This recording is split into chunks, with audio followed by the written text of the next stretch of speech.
லட்சுமண பெருமாளை இந்திரசித்து நாகபாசத்தால் கட்டி போட்டதுனால பகவான் ஸ்ரீராமர் வந்து பார்த்துட்டு பிரியாத தம்பி இப்படி இந்த நாகபாசத்தால் அப்படியே துடிச்சு அப்படியே கிடக்கிறவன் மூர்ச்சையாக கிடக்கிறத பார்த்து பகவான் ஸ்ரீராமர் அழுகுறார். ஏன் அழுகுறாருன்னா 14 வருஷம் வனவாசம் வரும்போது அன்ன ஆகாரம் இல்லாமல் தூக்கம் இல்லாமல் இப்படி நம்ம கூடவே இருந்து நம்மளுக்காக இப்படி காவல் காத்த தம்பி இப்படி அப்படி துடிச்சு போகிறத பார்த்துட்டு பகவானால் தாங்க முடியல.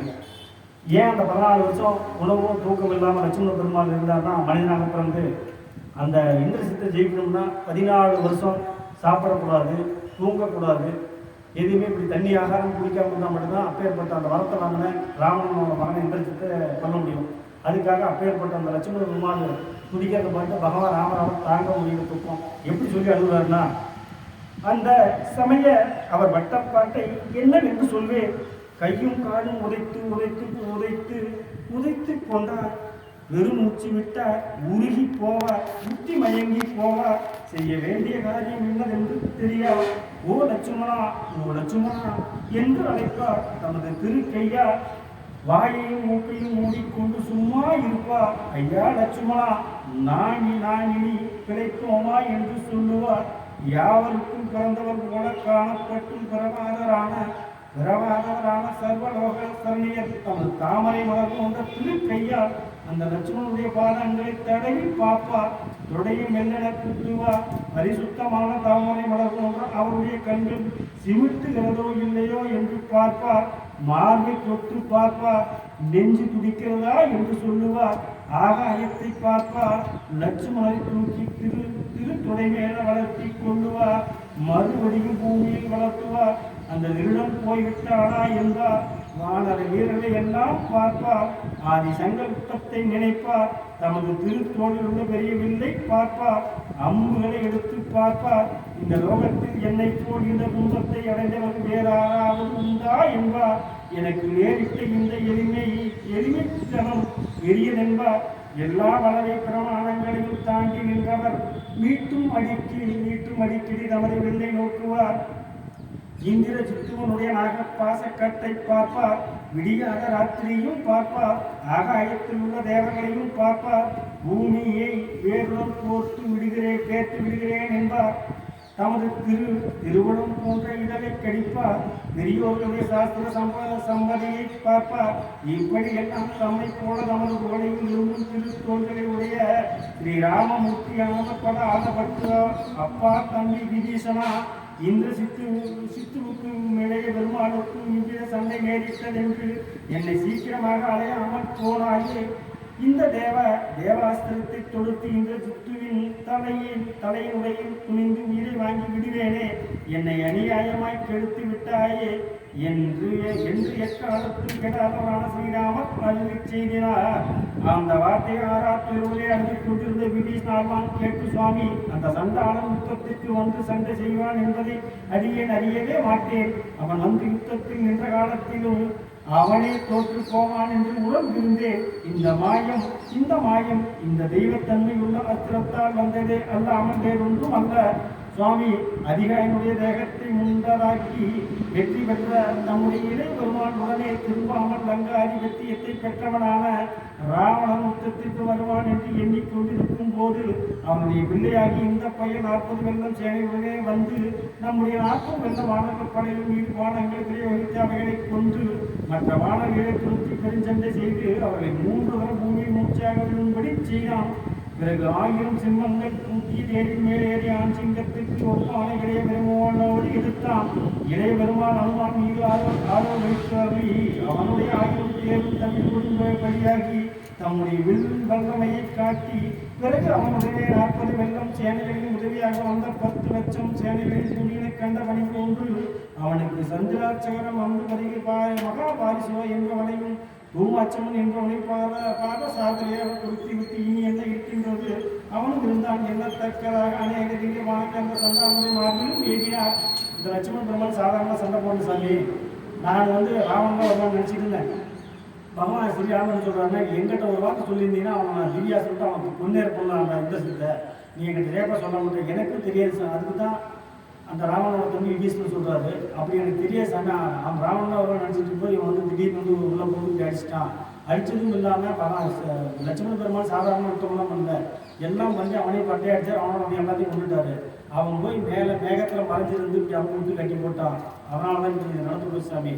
இனி அப்படி இதெல்லாம் பேசி என்ன நீ நடக்க போட பார்க்கலான்ட்டு அப்படி அதுக்கு மேலே அப்படி எய்த பானங்கள் பட்டும் பிறந்தாமல் நடந்த இடமெல்லாம் ரத்தம் ஒழுங்குபடி என்றவனை நான் பார்த்து இவன் சேனைகள் எல்லாம் முடிந்து ஒருவனாய் சோர்ந்து நிற்கின்றான். தப்பி போவானாயாகி ஏதாவது வஞ்சனை செய்வான் என்று லோகமெல்லாம் கீர்த்தி பறவை செய்திருக்கின்ற சாமிக்கு சொன்னேன். சாமி அவன் தப்பி போக ரத்த காய்ச்சல் நிற்கிறான், பொண்ணு சொல்லி நான் சொல்லுவான். அவன் தப்பு ஓடி போயிட்டான். சூரியனும் அஸ்தமாகினான், உலகமெல்லாம் மாய இருண்டு விட்டது. பின்னர் வஞ்சகனான இந்த சித்து தன்னுடைய மாயா வளத்தினாலே ஆகாயத்தில் போய் ஒளிந்து கொண்டு நாகவாசத்தை வீசி நம்முடைய கூட்டத்தை எல்லாம் வந்த அச்சலனே சோர்வுபடி பண்ணினான் என்று அம்புட்டு தலைப்பட்ட குன்னுடையவரை போல அழுத கண்ணும் தொழுது கையுமாக நின்ற விண்ணப்பம் பண்ணிய நிதிஷ்டார் பின்னும் சொல்லுகின்றார், எங்கள் ஆண்டவனே, இவர்கள் எல்லோரும் பிராணம் போக வல்லவர். கட்டின பாசமாத்திரம் மருந்தால் அவன் எய்திருக்கின்ற புள்ளி நுனி போன்ற பானங்களுக்கு வருத்தப்பட மாட்டார்கள். தேவரையை புலம்பி மனம் செலுத்தி துக்கிக்க வேண்டாம், தர்மத்தை ஒரு நாளும் பாவம் வெல்ல மாட்டாது என்றார். அதை கேட்ட சாமி விபீஷணனை பார்த்து, இந்த அஸ்திரங்கள் கொடுத்த தேவர்களா? இதன் பெயர் என்ன? இது தீரும்படியான உபாயம் ஏது? இதையை பற்றி எனக்கு தெரிந்ததை எல்லாம் விவரமாக சொல் என்று கேட்டு விபீஷணன் சொல்லுகின்றார். சாமி, இந்த அம்மனாலாம் உங்களுக்கு நீங்கள் தர்மத்துக்காக போராடுறீங்க, உங்களெல்லாம் தர்மம் ஒன்றும் பண்ணாது இந்த நாகபாசம். இருந்தாலும் அதுக்கு அதை நிவர்த்தி பண்ணுறதுக்கான வழியை பற்றி பாருங்க சாமி. நீங்களே இப்படி போனோம்னா நாங்களே ஏமாற்றம் சொல்லி ஸ்ரீராமரை பற்றி யூஸ் பண்ணுறாரு. அதுக்கு ராமர் கேட்குறாரு, ஏப்பா இந்த அம்பு எந்த தேவரை கொடுத்தாங்க, எதனால் அவங்களுக்கு வந்துச்சு, இதனுடைய முழு விவரத்தை சொல்லுன்னு சொல்லி விபீஷணர்கிட்ட ஸ்ரீராமர் கேட்கும்போது விபீஷணர் சொல்கிறார், சுவாமி, இது முன்னே லோகத்தை சிருஷ்டித்து பிரம்மதேவர் செய்த யாகத்தில் உண்டானது. இதை கைலாசபதியாகிய காமதகனர் அவரிடத்தில் நின்று பெற்றிருந்தார். அவரை நோக்கி இந்த சண்டாளம் அதிக பொறுமையான தவத்தை செய்து பெற்றுக்கொண்டார். ஈஸ்வரன் அம்பு வாங்கியிருக்கான்னு சொல்றாரு.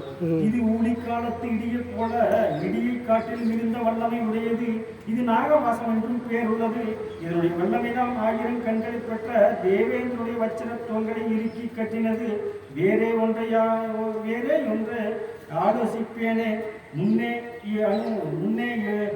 முன்னே இலங்கைக்கு வந்த போது இதுதான் அவருடைய தோள்களையும் இருக்கினது. மேலும் தேவதை சொற்களோக ஐஸ்வரியத்தை இழந்ததும் இதனால்தான். இந்த நாகாபாசம் தான் விட்டால்தான் முடும், அல்லது விட்டால் பிரமலோகங்களான லோகங்களை எல்லாம் அளித்தாலும் இது நீங்க மாட்டாது. அப்படி இருக்கு இந்த பூலோகத்தை பற்றி பேசி என்ன மாமிசங்கள் எல்லாம் கலந்து உயிர் நீங்கினால் தானே விட்டுவிடும், வேறு எதற்கு உபாயம் இல்லை. இந்த நாகாபாசத்தை பற்றி சொல்லணும்னா சாமி, இந்த உலகம் தோன்றும் போதே பிரம்மதேவனுக்கு இந்த நாகாபாசம் நீங்கள் பார்க்கறத கடையும் போது வந்துச்சு. பிரம்மதேவனுக்கு வந்து ஈஸ்வர பகவான் வாங்கி வச்சிருந்தாரு. அந்த ஈஸ்வர பகவானுக்கு கடுமையான தவம் இருந்து இந்த இந்துசத்தை வாங்கிட்டான். இந்த நாகாபாசம் 3 உலகத்தையும் கட்டப்பட்டது. இந்த மனிதர்கள் பற்றி சாதாரண இது வந்து உயிர் போகிற வரைக்கும் அது அப்படியே அந்த கட்டு அந்த விஷம் இருக்கும். உயிர் நீங்காம சாமி சீக்கிரம் வெளியேறணும்னு சொல்லி விபீஷணர் சொல்றாரு.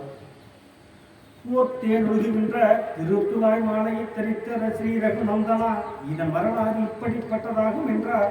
அப்போது தேவனுடைய துன்பங்கள் எல்லாம் தீர்க்கும்படி அவதரித்தவரான பெரிய பெருமாள் விபீஷணனை பார்த்து, தம்பி, அப்படியானால் இந்த அஸ்திரத்தை இப்படிப்பட்ட புஸ்தகங்கள் கொடுக்க தேவர்கள் மேல் எடுத்து போகட்டுமா? இந்த இப்பேற்பட்ட புஸ்தகத்தை இந்த இப்படி கொடுக்கலாமா? இப்போ நேரம் நான் தேவனடி சண்டைக்கு அம்பெடுத்து போட்டு பகவான் ஸ்ரீ ராமர் கேட்கிறார். ஏன்னா அவ்வளவு கோபம். தன் கூடவே இருந்த தம்பி பிரிஞ்சிருந்து பேருக்கு தான் 2 உடல், ஓர் உயிர் 2 உடல் தான் ராமலட்சுமணன் சொல்றீங்க. ஓருடல் உயிர் அப்படிங்கிறது தான். அப்படி பிரிஞ்சு தம்பி ஏதாவது ராம உயிரோடு பேர்பட்ட பாசம் சேஷமாக லட்சுமணன் தேவனிடம் எடுத்து போகட்டுமா? இந்த லோகத்தை எல்லாம் சாம்பலாக சுட்டு விட்டு நானும் முடிந்து போகட்டுமா?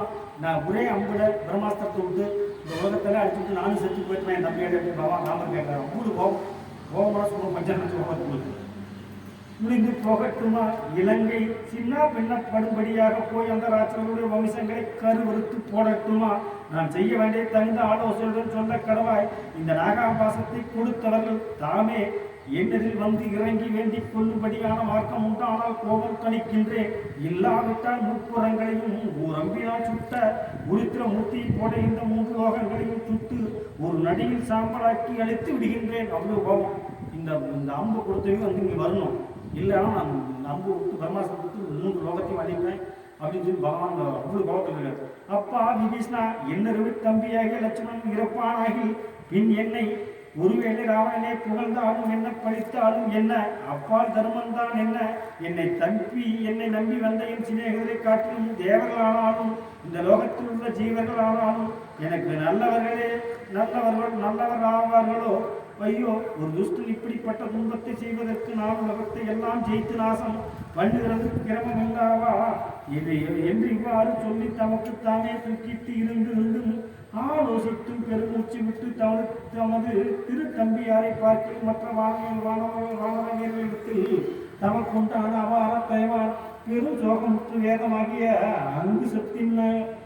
அன்புசத்தின் அலையில் நிற்கின்ற 2 துதிக்கை உடைய பெரியானை போன்ற சுவாமியானவர் மறுபடியும் இளைய பெருமானுக்கு சமீபத்துமாய் வந்து அவருடைய மலை போன்றது வெற்றி பெற்றதுமான திரு தோள்களை பிணித்திருக்கின்ற நாகாபாச